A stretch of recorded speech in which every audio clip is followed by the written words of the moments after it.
New ইয়র্কের ব্রুকলিনের Euclid Avenue এলাকার বাইতুল মামুর মসজিদের উদ্যোগে খোলা জায়গায় ঈদের বিশাল জামাত অনুষ্ঠিত হয়েছে।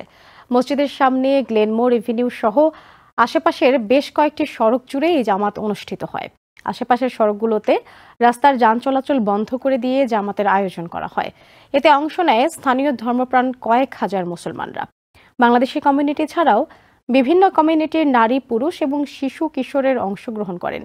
2003 সাল থেকেই মসজিদের সামনে খোলা জায়গায় বৃহৎ এই ঈদের নামাজ অনুষ্ঠিত হয়ে আসছে। নামাজ পড়তে এসে বিশ্ববাসীর শান্তি কামনায় দোয়া প্রার্থনা করা হয়।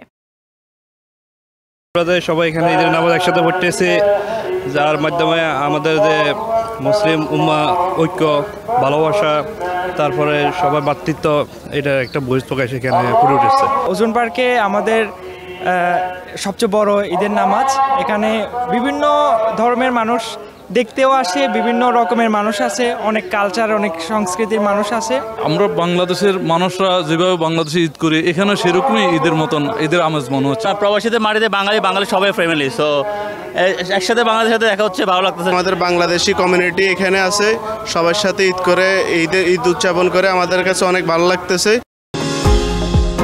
নিউ ইয়র্ক থেকে সম্প্রচারিত TVN 24 টেলিভিশন বিশ্বজুড়ে বাঙালির কণ্ঠস্বর।